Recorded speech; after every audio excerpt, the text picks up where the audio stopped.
Hello, मी doctor Pallavi निलेशपूरकर आणि मी आपल्याला आमच्या दिलदोस्ती फाउंडेशन ट्रस्ट विषयी थोडी माहिती देणार आहे. तर दिलदोस्ती फाउंडेशन ट्रस्ट याची स्थापना 2021 मध्ये झालेली आहे आणि त्यावेळेस याची स्थापना होण्यामागचं कारण म्हणजे सर्व डॉक्टर्स ज्यांनी जे संचालक आहेत त्यांनी विचार केला की आपण मुळात डॉक्टर असताना समाजासाठी काहीतरी करतो आहोतच, पण याही पेक्षा थोडं एक पाऊल पुढे जाऊन आपण अजून काय करू शकतो. तर एक सेवाभावी ट्रस्ट आपण स्थापन करावी ज्याच्यातून गरजू घटकांसाठी आपण खरोखर निस्वार्थ पद्धतीने मदत करू शकू, ह्या उद्देशाने या ट्रस्टची स्थापना झालेली आहे. तर या ट्रस्टमध्ये आपण मेनली लहान मुलं आणि यंग विमेन यांच्या सशक्तीकरणासाठी आपण प्रयत्न करत असतो. याचा सर्वात मोठा आस्पेक्ट हा हेल्थ आस्पेक्ट आहे, कारण की डॉक्टर्स यांनी ही स्थापन केलेली आहे. तर याच्यामध्ये 110 मुलांच्या ओपन हार्ट सर्जरीज या पूर्णपणे निशुल्क केलेल्या आहेत आणि अजूनही ज्या मुलांना गरज होती त्यांना आपण आर्थिक मदत सर्जरीसाठी केलेली आहे.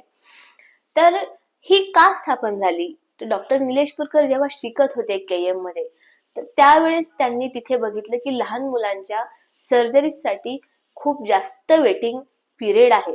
आणि का आहे, कारण की तसं अद्ययावत हॉस्पिटल आपल्या एरियामध्ये कुठेही नाही ना. तेवढी रिस्क कोणी घेण्याची विचार पण करतो, कारण की त्यासाठी खरोखर खूप स्किल्ड सर्जन हवा असतो आणि अद्ययावत सुविधा असलेलं हॉस्पिटल हवं असतं. आणि निलेशला त्या सर्व वेटिंग लिस्ट मधल्या मुलांचे त्रास हा बघून खूप वाईट वाटायचं आणि त्यांनी तेव्हाच ठरवलं होतं की लहान मुलांसाठी मी नक्कीच पुढे जाऊन काहीतरी करणार. आणि जेव्हा या ट्रस्टची स्थापना झालेली आहे त्याच्यातून त्यांना त्यांचं हे स्वप्न, त्यांची ही इच्छा पूर्ण करण्यासाठी एक खूप छान संधी मिळालेली आहे आणि तो उद्देश ठेवूनच आपण पुढे काम करतो आहोत. तर दिलदोस्ती फाउंडेशन मध्ये आपण एक हेल्थ आस्पेक्ट तर आहेच, दुसरा आपला एज्युकेशन आस्पेक्ट सुद्धा आहे. याच्यामध्ये आपण कार्डियाक नर्सेसला अजून जास्त एज्युकेट करतो की त्यांनी व्यवस्थित पद्धतीने अजून पुढची चांगली काळजी घेऊन पेशंट चांगलं ऑपरेशन झालेला पेशंट सुखरूप व्यवस्थित घरी जावा याचं त्यांना चांगलं उत्तम शिक्षण दिलं जातं. तसंच आपण बऱ्याच ठिकाणी मोफत आरोग्य शिबिरे घेतो. आरोग्य शिबिरे का असतात, तर खूप जणांना माहीतच नसतं की अरे आपल्याला काहीतरी त्रास आहे किंवा ते घाबरतातच. तर मग जेव्हा त्यांना समजतं की अरे इथे निशुल्क दरामध्ये आपल्याला टेस्ट करून मिळत आहेत, तर त्यांची टेस्ट होते आणि समजा कोणाचं काही आहे, आजार आहे आणि तो डायग्नोज झाला तर त्याच्यावर यशस्वी आणि छान पद्धतीने उपचार करता येतो. आणि आपले बरेच मोफत आरोग्य शिबिरे हे खूप छान पद्धतीने चालू असतात. आपण हॉस्पिटल्स मध्ये platelet agitator, cleaning liquid disposable machines, baby sitter, baby cradles, हृदय शस्त्रक्रियेसाठी लागणारे स्टारफिश इन्स्ट्रुमेंट्स, अन्नवाहन ट्रॉलीज अशा गोष्टी आपण हॉस्पिटल्सला दिलेल्या आहेत दिलदोस्ती फाउंडेशन थ्रू, ज्याच्याने लहान मुलांची काळजी घेण्यासाठी अजूनही त्या हॉस्पिटलला थोडी जास्त मदत होईल आणि लहान मुलांचा स्टे हा त्यांना सुखकारक होईल. तसंच विविध क्षेत्रांमध्येही आपण अनुदान देत असतो आणि त्या घटकांना सशक्तीकरण करण्याचा प्रयत्न करत असतो. आणि आता ह्याच वर्षी 2025 साली दिलदोस्ती फाउंडेशनची स्वतःची अशी जागा आता झालेली आहे आणि स्वतःचं ऑफिस झालेलं आहे. नाशिक येथे मुंबई नाक्यावर पवार कॉम्प्लेक्स बिल्डिंग मध्ये आपली स्वतःची अशी ट्रस्टची आता जागा आहे. आणि ह्या सर्व गोष्टी हळूहळू एक एक पाऊल मोजून मापून आपण पुढे टाकत करत आहोत. आता अजून याच्यात दोन गोष्टी ऍड झालेल्या आहेत, आजीचे लाडू आणि आजीच्या गोष्टी. तर आजीचे लाडू आणि आजीच्या गोष्टी या लहान मुलांसाठी आहेत. स्पेसिफिकली आजीचे लाडू आहेत अनाथ आश्रमातल्या मुलांसाठी किंवा जे घटक ज्यांना हवं तसं न्यूट्रिशन मिळत नाही, तर आपण त्यांना स्वतः खूप चांगले न्यूट्रिशियस लाडू बनवतो. लाडू का, कारण की मुलांना लाडू आवडतात, तो गोड असतो आणि त्याच्यामध्ये आपण बऱ्याच गोष्टी टाकू शकतो ज्या पद्धतीने ते प्रोटीन आणि फॅट रिच होता.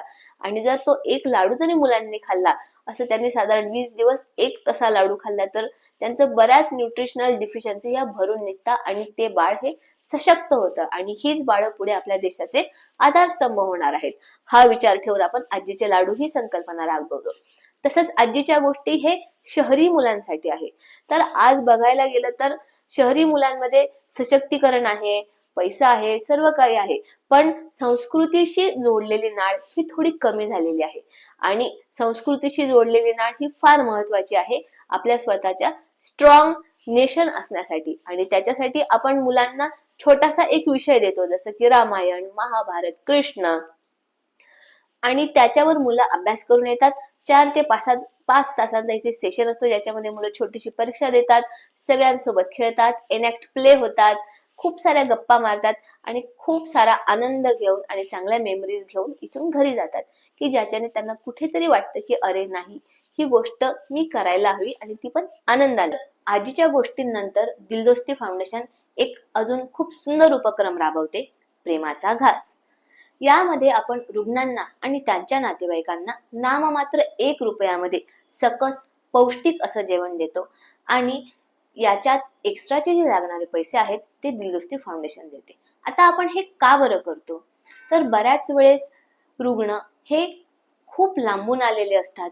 कधी कधी त्यांचा स्टे हा आजारपण वाढल्यामुळे वाढून जातो हॉस्पिटलमध्ये, आणि त्यांच्याकडे कधी कधी पैसेही तोडके असतात. मग अशा वेळेस रुग्णाला तर हॉस्पिटल कडून जेवण मिळत असतं, पण नातेवाईक स्वतःच्या पोटाला चिमटा काढून पैसे वाचवण्याचा विचार करतात, आणि अशा याच्यामध्ये जर बाहेरचं काही चांगलं नसलेलं सत्वहीन अन्न खाल्लं गेलं तर ते स्वतःही आजारी पडतात. हे सर्व बघून आपण यांच्यासाठी नाममात्र 1 रुपयाचं कुपन देतो आणि खरोखर खूप चांगलं सकस जेवण त्यांना पुरवतो आहे. हे फक्त आपण त्यांना अन्न देतो असं नाहीये, तर त्यांच्या गरजेच्या वेळेस आपण त्यांना एक खूप मोठा मानसिक आधार देतो आहोत. ही संवेदनशील आणि सामाजिक चळवळ आहे, आणि त्याच्यामध्ये माणुसकीचा गहिवर आणि निस्वार्थ सेवाभाव दडलेला आहे. दिलदोस्तीचे हे सर्व उपक्रम समाजामध्ये आपुलकी, सहकार्य आणि मानवतेचा एक आदर्श निर्माण करतात. तर असे खूप साऱ्या गोष्टी दिलदोस्ती फाउंडेशन करते आहे, आणि सगळ्यात मेन एम आपल्या दिलदोस्ती फाउंडेशनचा आहे की आपल्याला नाशिकमध्ये अद्ययावत लहान मुलांसाठीच हृदय शस्त्रक्रियेसाठीच सेंटर टाकायचं आहे, आणि त्याच्यामुळे आपल्या जवळपासच्या सर्वच मुलांना मुंबईला नाही जावं लागणार, तर नाशिकमध्येच त्यांचे ऑपरेशन्स होतील आणि त्यांना आपल्याला सुविधा देता येतील.